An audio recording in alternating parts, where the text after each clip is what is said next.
think you're hard to scare. How about a beach that officially became the world capital of amputated limbs?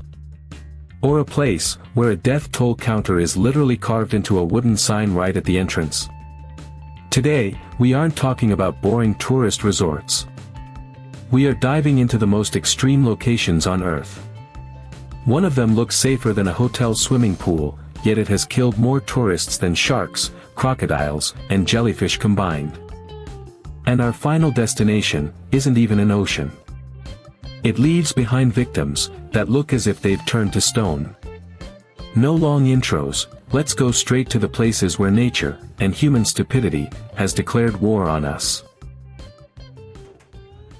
We begin with a madness that humans created with their own hands. Maho Beach, on the island of St. Martin. People come here to stand directly behind a runway as a heavy, wide-body commercial jet takes off. Here's the crazy part. The jet blast behind a departing airliner is so violent, it can easily flip a parked car. Look, if your vacation plans include becoming an unwilling human kite, this is your dream destination.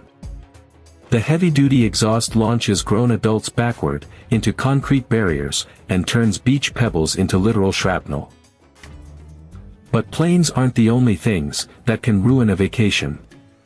Sometimes, the beach looks completely peaceful, but the real threat is hiding under the sand, disguised as a rock. We move to the tropical waters of the Indo-Pacific, home to the innocent-looking reef beaches. You won't see giant waves or warning signs here, but stepping into the shallow water, without thick shoes, is a deadly gamble. This is the kingdom of the stonefish, the most venomous fish on Earth. It camouflages perfectly with the ocean floor. Surprisingly, its dorsal spines can pierce right through a standard rubber shoe sole, injecting a neurotoxin, so agonizingly painful, that victims frequently beg doctors to amputate their leg, just to stop the torture. However, natural toxins pale in comparison, when the disaster expands to the size of an Asian megacity, turning a holy ocean into a chemical hazard. Welcome to Chowpatty Beach in India, right in the heart of Mumbai. From afar, it's a beautiful sunset with palm trees. Up close, it's an environmental apocalypse. The sewage of millions and industrial waste dye the water a murky, charcoal gray color. The truly shocking part is that in 2011, a cargo ship sank right off the coast here, leaking over 6,000 tons of fuel oil, which the ocean mixed into a thick chemical sludge. Yet, every September, millions of people wade into this toxic water to immerse themselves for a religious festival, leaving local doctors to deal with a massive wave of hepatitis and cholera. Let's do a quick reality check. Did you know? Worldwide, a sunburn severe enough to require hospitalization is statistically more common than a shark bite. And if we look at real beach fatalities, the deadliest threat isn't an animal at all. It's rip currents. They kill more people every year than all marine predators combined. Speaking of rip currents, let's look at the exact location that holds that grim wooden death counter I mentioned at the beginning. We are in Hawaii, on the island of Kauai. To reach Hanakapiai Beach, you must hike over 3 kilometers along a treacherous mountain trail. The reward is a wild, golden beach. But entering the water here is suicidal. Remember the wooden death counter from the beginning? This is it. Every single mark carved into that sign represents another life claimed by this beach. There is no coral reef to break the ocean's energy, feeding massive, invisible rip currents. Believe it or not, lifeguards say, one mistake almost every tourist makes, is trying to swim straight back, to the shore against the current. You will just exhaust yourself and drown. The correct move is the exact opposite, swim parallel to the shore, until you escape the current's grip. This next beach has no sharks. No crocodiles. No jellyfish. Yet, the ocean here uses the element of surprise, to drag people into the abyss. We move to the south of Iceland, to the famous black sand beach Reynisfjara. The beauty is hypnotic, but this beach is notorious for sneaker waves. You can stand near the water for 20 minutes, watching small, lazy waves. Then, without any warning, a massive wave surges 15 meters further up the beach than the rest. What makes this even more terrifying is that sneaker waves arrive without any visible pattern, which is exactly why experienced photographers often keep one eye on the ocean at all times, never turning their back to the water. The backwash slams you down and drags you into freezing, deep water instantly. On some beaches, cold water and rough waves will seem like a blessing. Because sometimes, the most dangerous factor on a beach is the crowd around you. We are in Rio de Janeiro, on the legendary Copacabana. 4 kilometers of white sand, luxury hotels. But this is also the front line of a harsh social reality. The ultimate tourist nightmare here is called Arrastão, or the beach sweep. But it gets worse.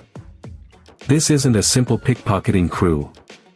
It's a mass, highly organized raid where dozens of youths form a living wave, running across the sand and sweeping away everything, bags, phones, cameras, in a matter of seconds before vanishing into the crowds. On Copacabana, they will steal your phone, but leave you alive. However, there is a shore on this planet, where any contact with the locals means an immediate and violent end. North Sentinel Island in the Bay of Bengal. A paradise of untouched forests and empty beaches. But this island is inhabited by the Sentinelese tribe, who fiercely defend their isolation. The truly shocking part is what happened in 2018, when an American missionary named John Allen Chow tried to illegally land on this beach, to contact the tribe. Despite several warning signs, he stepped onto the sand and was immediately killed by a hail of arrows. The Indian military now enforces a strict 3-mile exclusion zone around the island. You will be attacked simply for showing up. The Sentinelese defend their beaches with arrows, but modern superpowers guard their shores with fences, checkpoints, and military law. We are in Russia, in the Far East. Shield Bay is a cult spot for local surfers. But to even catch a wave here, you need a special military permit because the area is a restricted zone surrounded by naval facilities. On the other side of the peninsula lies a major Pacific Fleet naval base and a shipyard for decommissioning nuclear submarines. Here's the crazy part. Because it's a high-security military area, access is strictly regulated, and any unauthorized civilian found on the beach or in the water faces immediate arrest and federal interrogation. It's a place where caught waves come with heavy legal consequences. Before we head to the wild animal kingdom, think about this. What's the most common piece of trash found on beaches worldwide? It's not plastic bags or bottles. It's cigarette butts. Environmental groups estimate that smokers discard over 4.5 trillion butts every year, and a massive percentage ends up on our coastlines, poisoning the marine ecosystem. Trash and military zones are human problems. But, what happens, if we travel to a continent, where it seems the flora itself evolved to hunt us down? Let's talk about Australia. This is Cape Tribulation in Queensland, where an ancient rainforest meets the beach.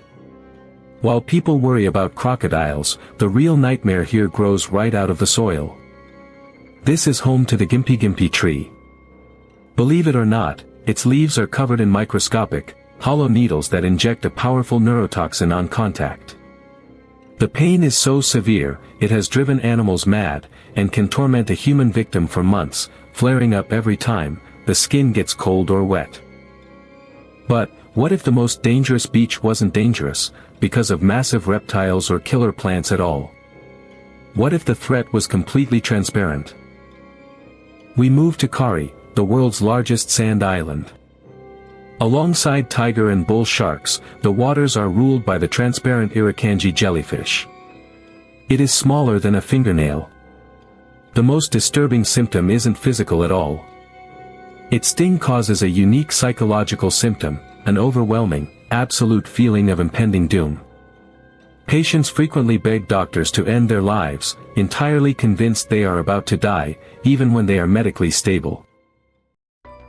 Australia holds the crown for venomous creatures, but if we are talking about the sheer size and concentration of apex predators, South Africa takes the prize. Gansbaai, South Africa, the great white shark capital of the world. The channel here is home to 60,000 Cape fur seals, creating a massive shark buffet. Here's the crazy part. Great white sharks possess an incredibly advanced sensory system called the ampullae of Lorenzini, which allows them to detect the tiny electrical fields generated by the heartbeat of a swimming prey from hundreds of meters away. Tourists are lowered here in heavy iron cages, but in a feeding frenzy, 5-meter sharks frequently slam into the metal bars just centimeters away from the divers' faces. Great white sharks hunt in deep waters. But there is a place where another predator swims right onto city beaches and attacks humans, where the water is barely waist deep. In 1994, on Boa Viagem beach in Recife, Brazil, a teenager walked into the warm, waist-deep water just to cool off. Within minutes, he was fighting for his life against an unseen predator. That year marked the beginning of a terrifying trend. Boa Viagem is now one of the most dangerous urban beaches in the world. Surprisingly, when humans built a massive port nearby, they destroyed mangrove forests.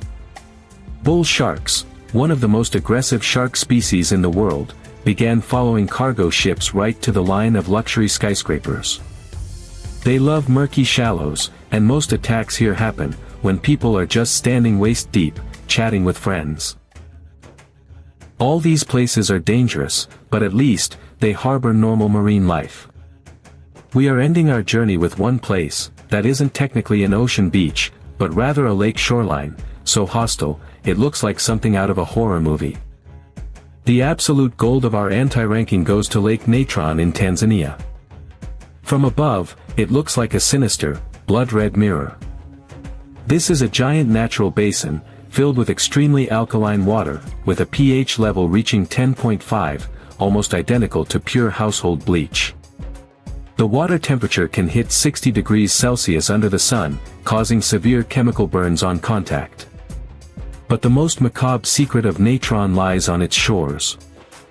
Believe it or not, birds and bats, confused by the perfectly reflective surface, occasionally crash into the water and die. The water, heavily oversaturated with sodium carbonate and volcanic salts, acts as a perfect preservative. Instead of rotting, the preserved bodies calcify over time, turning into eerie, stony mummies washed up on the shore. It is the most hostile body of water on the planet. Our countdown proves one simple thing. Nature is not a pretty backdrop for your selfies. Sharks don't care if you're rich. Crocodiles don't care how many followers you have. Rip currents don't care if you're a good swimmer. Nature never negotiates. Your safety always remains entirely in your own hands. Which beach did you find the most terrifying? Let us know in the comments below. Drop a like, subscribe to the channel, and see you in the next investigation.